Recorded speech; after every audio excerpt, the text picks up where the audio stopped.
Alright, so the bookies reckon Keir Starmer's finished and Rayner is heading for number 10. Not through an election, mind you. Just straight up replacing him like swapping out a dodgy manager at halftime. And the odds are shifting faster than Labour MPs can draft their resignation letters. We're talking 3/10 favourite that Starmer gets binned this year, with Rayner at 11/4 to take the crown. This is the same Rayner who literally just resigned over a tax scandal. But sure, let's put her in charge of the country. Hit subscribe if you want the daily dose of this absolute madness. Because British politics has completely lost the plot. Right, here's what's happened. Starmer held a hastily arranged press conference yesterday where he delivered what can only be described as a sorry-not-sorry apology over the Mandelson disaster. He stood there in East Sussex and said he was sorry for having believed Mandelson's lies and appointed him. Which is brilliant, isn't it? Because he admitted at PMQs that the security vetting told him about Mandelson's relationship with Jeffrey Epstein. He knew. The vetting flagged it. And he appointed him anyway. So what exactly was the lie? Keir? That it wasn't as bad as it actually was. Starmer claimed no one knew the depth and darkness of Mandelson's relationship with Epstein. Except the U.S. Department of Justice clearly knew, because they just released thousands of emails showing Mandelson leaking market-sensitive government intelligence to a convicted sex offender. The Met Police knew enough to raid 2 of Mandelson's properties. Gordon Brown knew enough to send relevant information to Scotland Yard. But Starmer, poor Keir, had no idea. Absolutely clueless. Pack it up, everyone. And here's the thing. He said Mandelson was asked directly in the ambassador interview about Epstein and gave answers that were lies. So let me get this straight. Mandelson lied in the vetting process. The vetting still flagged the Epstein connection. And Starmer gave him one of the most prestigious diplomatic posts in government. To his credit, he didn't completely crumble during the press conference. But the damage is done. Labour MPs are openly plotting his removal like they are planning a surprise birthday party.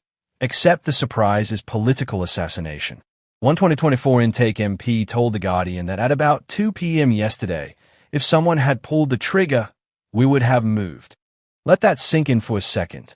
If someone had called the vote, they would have toppled their own Prime Minister on the spot.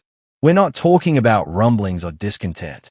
We're talking about a loaded gun pointed at Starmer's head, with Labour MPs just waiting for someone brave enough to pull the trigger.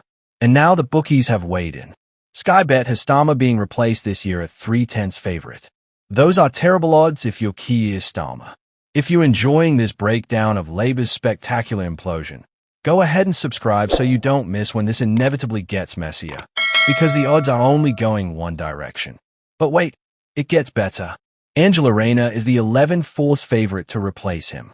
Rayner, who literally just resigned as Deputy Prime Minister and Housing Secretary after an ethics probe found she breached the ministerial code over her tax affairs. She's out of government because she couldn't keep her own financial house in order, but apparently she's the top choice to run the entire country. Beautiful irony. You couldn't write this stuff. Wes Streeting is second favourite, which makes sense because he's one of the few Labour MPs who hasn't completely embarrassed himself yet. Give it time. Ed Miliband is third favourite. Ed Miliband, the man who lost to David Cameron in 2015 and gave us the chaos sandwich. Please, no. And this is where it gets properly spicy. Nigel Farage is fourth favourite to become Prime Minister. Nigel Farage. Not even a Labour MP reforms Nigel Farage is more likely to be Prime Minister than most of the Labour cabinet. Let that sink in for a second.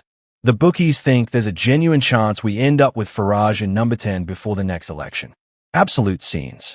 Shabana Mahmood is 5th, Andy Burnham is lurking in 6th, Yvette Cooper 7th. Kemi Badenoch, the actual leader of the opposition, is 9th. Behind multiple Labour MPs and Nigel Farage. The Conservative leader is less likely to become Prime Minister than people who aren't even in her party. So what does this mean for regular people? It means the government is in free fall. The Prime Minister apologized for believing lies that he was warned about in official vetting. His own MPs are ready to overthrow him. The favourite to replace him just resigned in disgrace. And the bookies think there's a non-zero chance Nigel Farage ends up running the country. This isn't governance. This is a performance.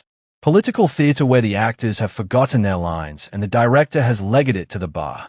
Labour won a landslide in 2024 and 9 months later they're tearing themselves apart over a scandal so grotesque it involves leaking state secrets to a paedophile.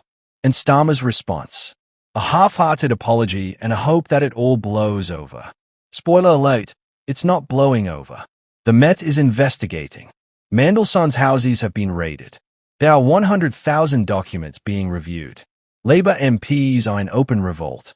And the bookies have already moved on to who's next. Subscribe if you want tomorrow's drama delivered with the same energy. Because at this rate we'll have a new Prime Minister by March and it might be someone who wasn't even in Parliament 6 months ago. The question isn't if Starmer goes anymore. It's when. And who's desperate enough to pick up the pieces of this absolute